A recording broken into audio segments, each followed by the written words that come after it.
কেমন আছে? আশা করি ভালো আছে। মিলিপুরে সবাইকে স্বাগতম জানাই। তো দেখতেই পাচ্ছ মাছগুলো একদম তাজা। এইগুলো হচ্ছে গড়াই মাছ। আর তাজা মাছের ঝোল খাওয়া কত যে উপকার সেটা তোমরা ভালো করে জানো। রক্ত হয় এই সব মাছ খেলে, গায়ে রক্ত হয়। ছোটো মাছ খাওয়া খুবই ভালো। এত সুন্দর মাছ কি বলবো। আর খেতে তো দুর্দান্ত হবে। আর রান্নাটা করব কম তেল মশলায়, একদম হালকা তেল মশলা দিয়ে রান্না করব। দেখতে পাচ্ছি মাছটা বেছে নেবার লবণ হলুদ মাখিয়ে নিলাম। দিয়ে লবণ হলুদ মাখিয়ে একটু ডেকোরেশন করলাম, মাছটাকে বেশ সুন্দর করে সাজিয়ে একটু ভিডিওটা করছি, দেখতে পাচ্ছ। তো যাই হোক, বেশি মশলা দেবো না, একটু জিরা আর একটু লঙ্কা দেবো আর হালকা তেল দেবো, দিয়ে আজকে রেসিপিটা করব। জিরা আর শুকনো লঙ্কাটা ভেজে নিলাম, এদিকে কড়াইতে তেল দিয়ে দিলাম, তেলটা গরম হয়ে গেল। দিয়ে এবার মাছগুলো আমি ছেড়ে দিচ্ছি, দেখতে পাচ্ছ তেলের মধ্যে ছেড়ে দিলাম মাছগুলো।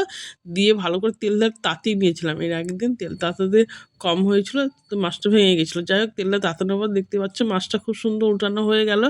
আর মাছগুলো খুবই সুন্দর, তাজা মাছ, বুঝতেই পারছো।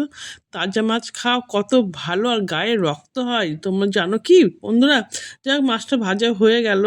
ভাজা হয়ে যাওয়ার পরে যে ফোড়ন দিলাম হচ্ছে জিরে, তেজপাতা আর শুকনো লঙ্কা দিয়ে ফোড়ন দিলাম। দিয়ে ফোড়নটা পুরা পুরা ভাব হয়ে গেল, তো সেন্ট বেরাচ্ছে একটা।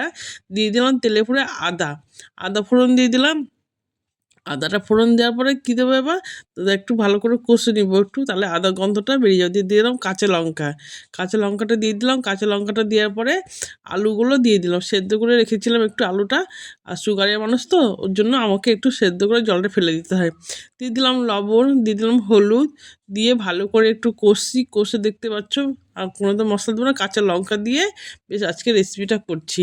আর কাঁচা লঙ্কা দিয়ে কেন করছি, কাঁচা লঙ্কা কম তেল মশলা দিয়ে করলে মাছের স্বাদটা বোঝা যাবে, আর বেশি মশলা দিলে বোঝা যাবে না। দিয়ে আলুটাও কষা হয়ে গেল, দিয়ে জল দিয়ে দিলাম, দিয়ে ভালো করে নেড়ে দিলাম।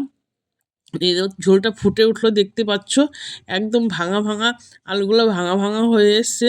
দিয়ে এবার দিয়ে দেবো মাছ, ঝোলটা একদম টকবক করে তো ফুটছে, দেখতেও ভালো লাগছে। আর এই যে মাছগুলো দিয়ে দিলাম, এবার গড়াই মাছগুলো দিয়ে ঝোলের মধ্যে দিয়ে দিলাম, আলু ঝোলের মধ্যে দিয়ে দিলাম। আলুটা ভাঙা ভাঙা থাকবে, অর্ধেক ভাঙা ভাঙা আলু আর মাছটা দিয়ে রেসিপিটা খুব সুন্দর হবে, দেখতে পাচ্ছ খুবই সুন্দর লাগছে। আর সেন্টটা এত সুন্দর বেরিয়েছে কি বলবো। দিয়ে যে ভাজা মশলাটা এবার আমি তরকারির মধ্যে দিয়ে দিলাম, গড়াই মাছের আধ ভাঙা তরকারির মধ্যে দিয়ে দিলাম। মাছগুলো ভাঙবো না, আলুগুলো একটু ভেঙে ভেঙে দিয়েছি। দেখতে পাচ্ছ কত সুন্দর হয়েছে না, খুবই সুন্দর লাগছে, কালারটা খুব সুন্দর হয়েছে। কাঁচা লঙ্কা দিয়ে তরকারি করেছি, তো এত সুন্দর কালারটা হয়েছে বন্ধুরা, কি বলবো, খুব সুন্দর হয়েছে। তো যাই হোক, আমার রেসিপিটা এখানে হয়ে গেল। তোমাদের রেসিপিটা কেমন লাগলো অবশ্যই কমেন্ট করে জানাবে, আর পারলে একবার রেসিপিটা ট্রাই করে দেখবে। দেখতেই পাচ্ছ কম তেল মশলা আর তেল ভাসছে। তোমরা ভিডিওটা কোথা থেকে দেখছো অবশ্যই কমেন্টে জানান। ভিডিওটা এখানে শেষ করলাম। টাটা বন্ধুরা, শুভরাত্রি।